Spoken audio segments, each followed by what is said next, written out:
సరే పలకరించడం అనేది ఇండస్ట్రీ చాలా మంది ఒకళ్ళు పోయినప్పుడల్లా అందరూ వెళ్ళరు మా ఇంట బులోమని ఎవరు ఒకరు పోగానే అనుకోరు అనుబంధాలను బట్టి వెళ్తారు. ఇవాళ కోటా శ్రీనివాసరావు పోయారు, అందరూ వచ్చారంటే ఆయన పెద్ద స్టార్ అని కాదు. ఆయన 750 సినిమాలు పనిచేసినప్పుడు ఒక్కొక్కరితో బంధాలు ఏర్పడతాయి, వాళ్ళ ఫ్యామిలీతో బంధాలు ఉంటాయి. పలకరించడానికి ఎవరిని పలకరిస్తారు కదా, వాళ్ళ ఫ్యామిలీని పలకరించడానికి వెళ్తాం. వాళ్ళ ఫ్యామిలీ అయ్యో మనకు కోటా ఫ్యామిలీ పరిచయం ఉంది ఏమా అని ఓదార్చడానికి వెళ్తాం.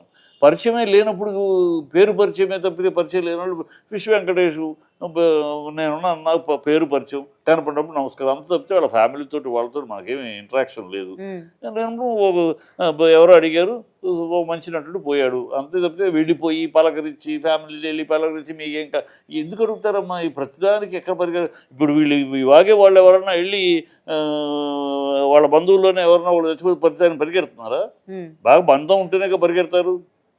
ఊరినే పిచ్చి కమెంట్లు ఏదో ఒకటి వాగాలని వాగుడు తప్పితే